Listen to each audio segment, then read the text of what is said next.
I'm going to bring her to stage, and I think she has a beautiful, beautiful presentation for you. And I'll let her explain. So, ladies and gentlemen, welcome to the stage, Danielle Desiree. What's Hi, up? hey, thank you so much, Rob, for inviting me. This is Oh yeah. exciting. Look, the people want it. Look at that. Yeah, la, la, la, la, Hi, Tattoo. la. No, one, thank you for just showing up and just boom popping in when I said, "Hey, we had a schedule change. Can you do this?"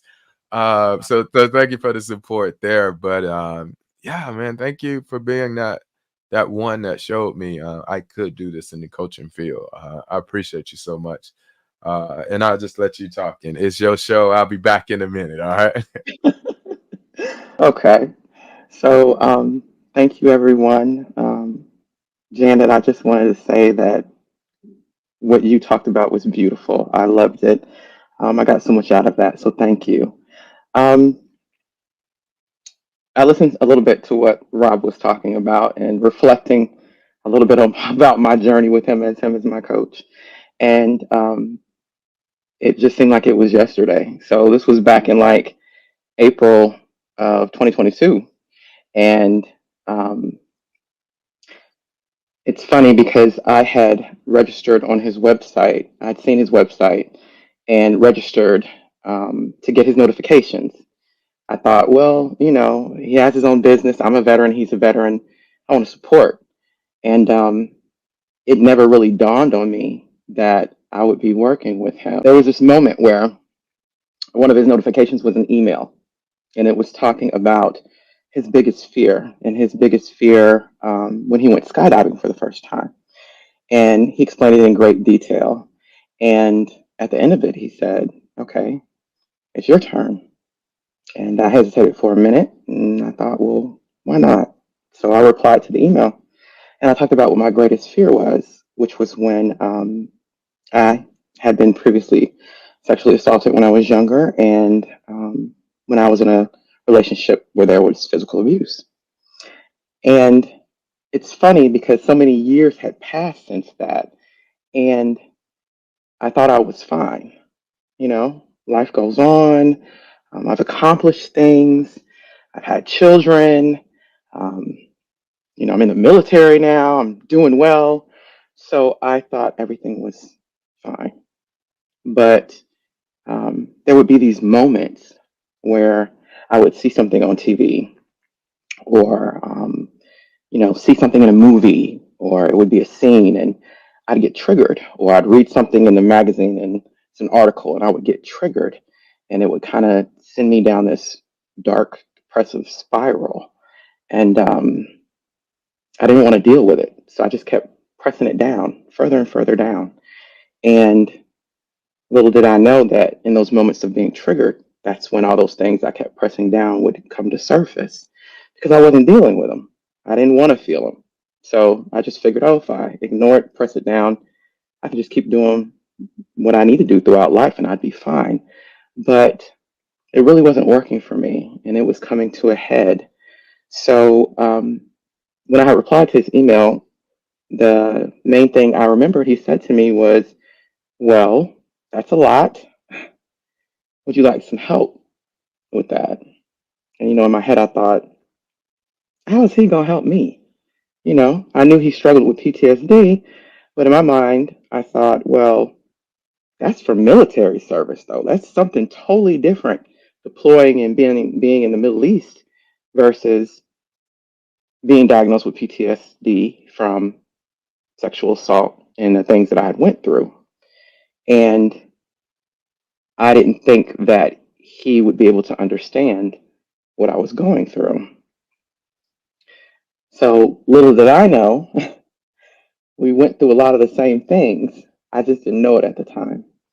So as things unfolded, um, introduced me to three principles and that understanding.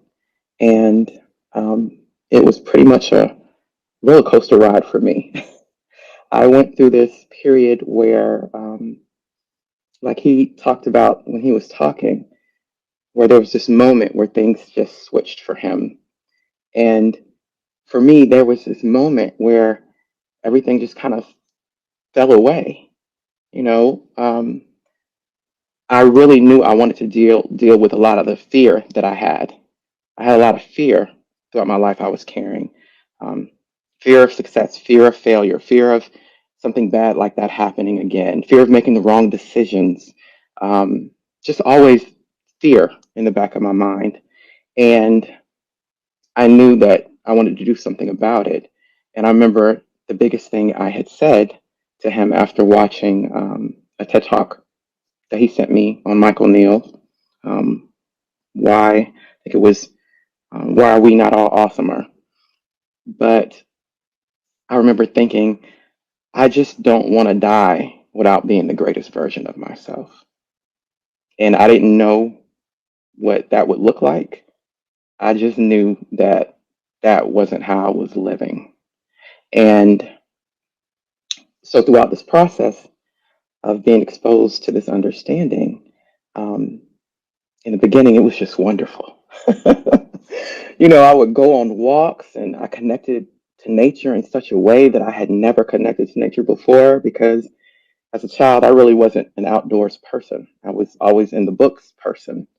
And there was just like this newfound connection with nature. I'd go on walks and feel like I was breathing with the trees, or um, it would rain and like I could really sense the dew on the blades. Like it was the awareness was just so different, and it gave me such a calm and replenishing and renewal about everything where I was just like, what's happening to me? And it was funny because I remember saying to Rob, and this is funny, y'all. I was like, what is going on? Am I turning into Doctor Strange or something? Am I going to have superpowers? Like, what is going on? And he pointed out to me, no, it's just your awareness. You weren't aware before, now you're aware. And during that period, I thought, oh, this is it. Like, this is the key to life. And now life is going to be like this all the time. And it's just going to be this wonderful, magical thing. And of course, little did I know that that was not the reality. So, of course, because I'm human, there would be these moments where I would be triggered and I would fight so hard to be back in that wonderful, magical place where I was just so calm and everything was just great. And, then I started becoming aware of how I was feeling. Like, okay, well, you're so mad right now. Why are you mad? Why are you angry? Or okay, this person said this to you. Why are you internalizing it? Like, it's not true. You know, um, a little bit about what Janet talked about earlier. I started to allow and accept my feelings instead of always pushing them down and always pushing them away. So, Rob had this course that he had. It was Life After Life After Trauma 21-day challenge, right? So it was something that you had to do every day for 21 days.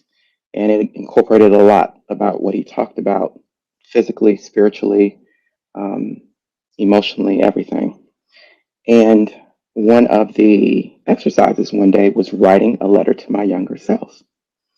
So I wanted to share it with you because I had never done it before and I didn't know how impactful it was going to be to me. So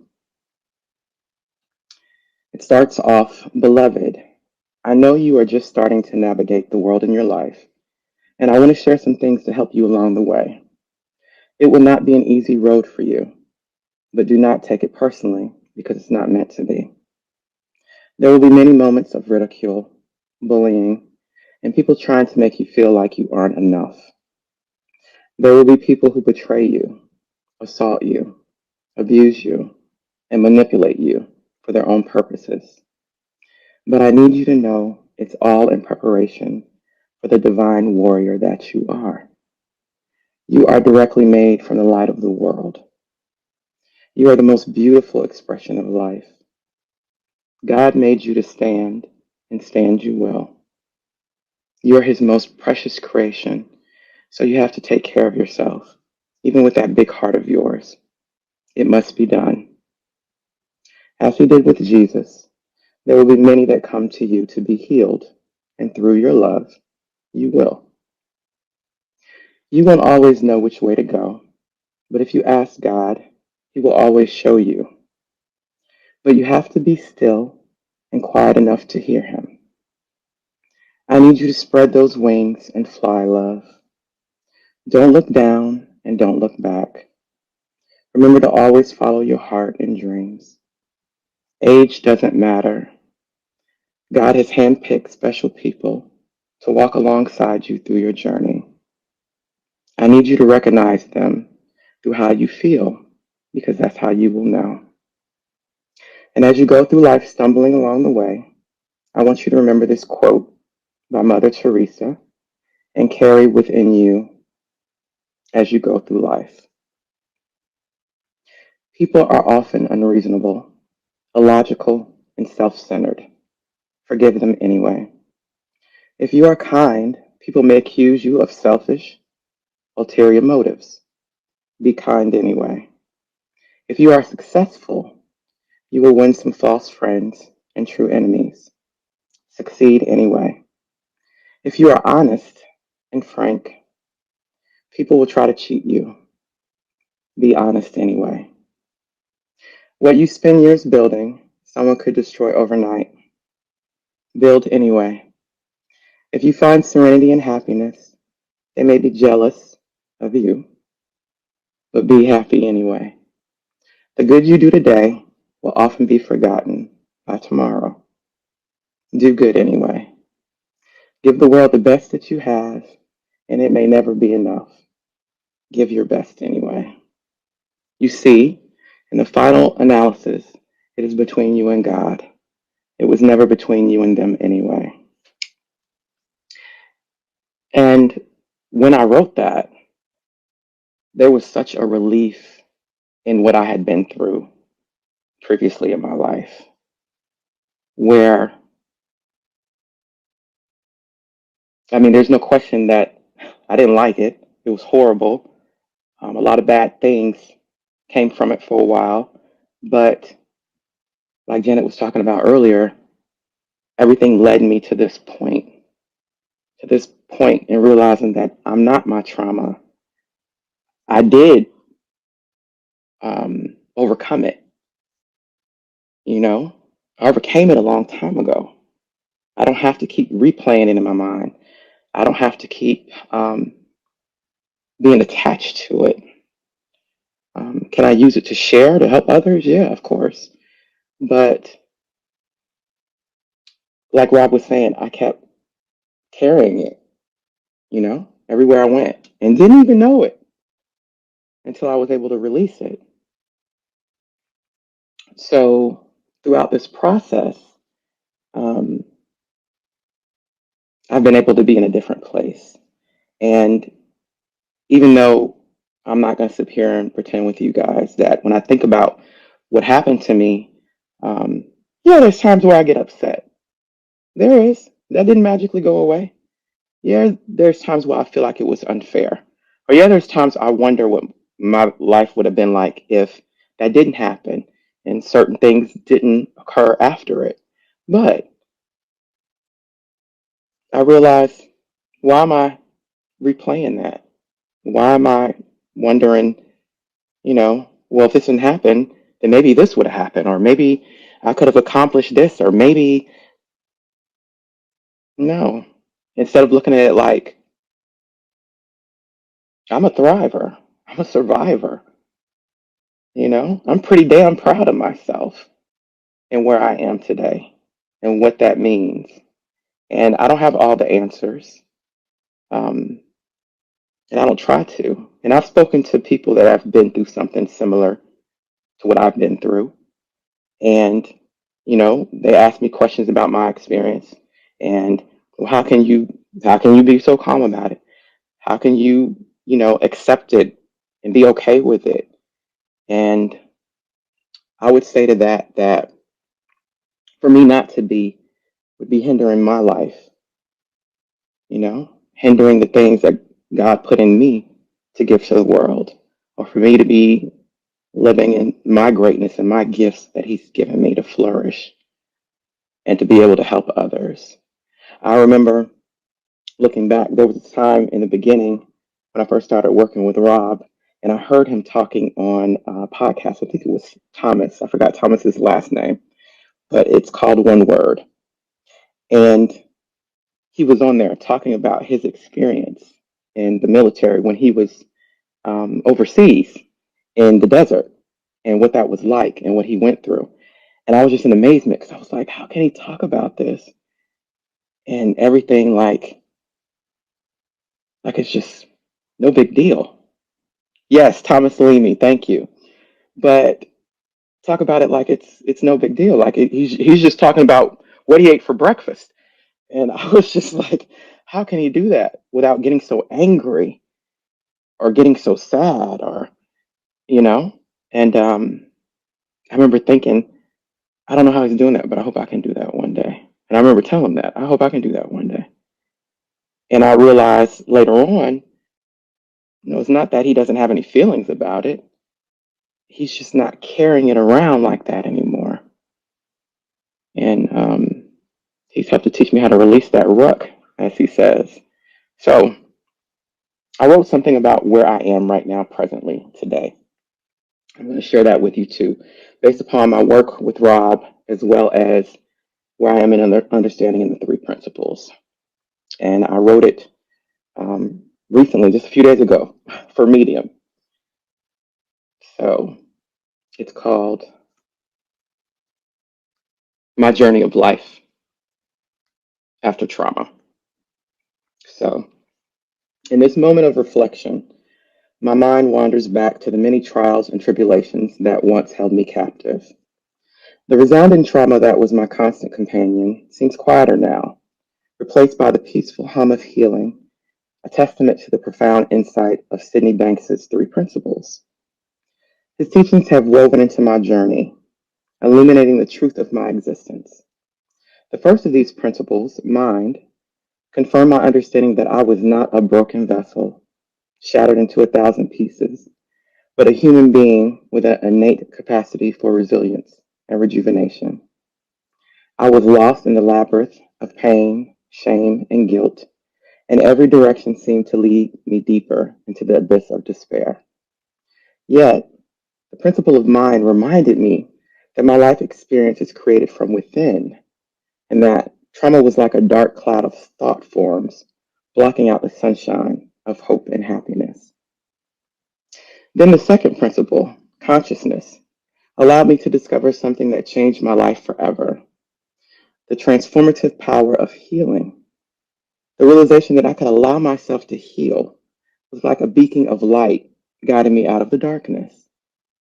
Consciousness helped me understand that I am not my thoughts or experiences, but the awareness behind them.